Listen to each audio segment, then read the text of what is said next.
You cannot overemphasize the importance of covenant. Covenant is entered into through sacrifice, which is the laying down of a life. Now, apply this to marriage. When a man and a woman get married as Christians, they come through the sacrifice of Jesus on the cross. Each one of them says, as Paul said, I have been crucified with Christ, nevertheless I live, yet not I, but Christ lives in me. So after they have passed through the sacrifice of Jesus, each one turns back and looks at that sacrifice. And the husband says, when I came through that sacrifice, I died. I laid down my life. Now I live out my life in my mate. She's the expression of my life. And the wife does the same. When I passed through that sacrifice, I died. I no longer live for myself. I'm living for the one with whom I am in covenant. Each laid down his life or her life for the other. That's the basis of Christian marriage. And that's the only basis on which marriage can truly succeed. You see? It's totally contrary to the attitude of people today. That's why so many marriages break up, because most people today go into the marriage with the attitude, what will I get out of this? And it doesn't work. The biblical attitude is, what will I give? And that works. Now, I should probably pause and say, I'm certainly not an expert, but I have a good track record. I was married to my first wife, who's now with the Lord, for 30 years. And we together raised a family of 9 daughters, adopted daughters.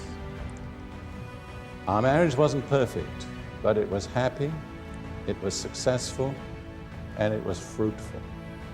And it was subjected to tremendous pressures. In the first 2 years, we lived through the fighting that brought the state of Israel into being.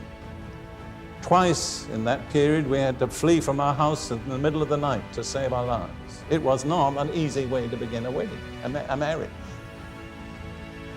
But we were together, and God used us. We served Him, and God made us a blessing to many, many people.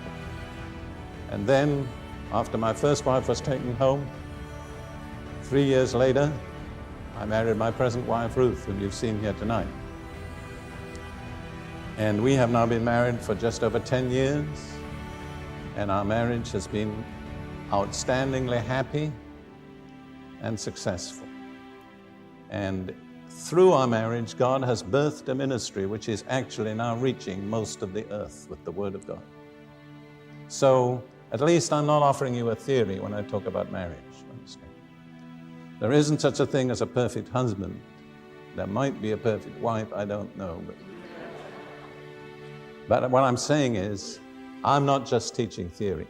I've proved what I'm teaching in practice. It works. You look at the people that don't approach marriage that way, and what you look at is a series of disasters. No generation in human history has ever had so many unhappy, broken marriages and homes as our generation. And the reason is the wrong approach. What can I get rather than what can I give? You know what Jesus said? It is more blessed to what? To give than to receive. That's true in marriage. The one who gives is the one who's fully blessed.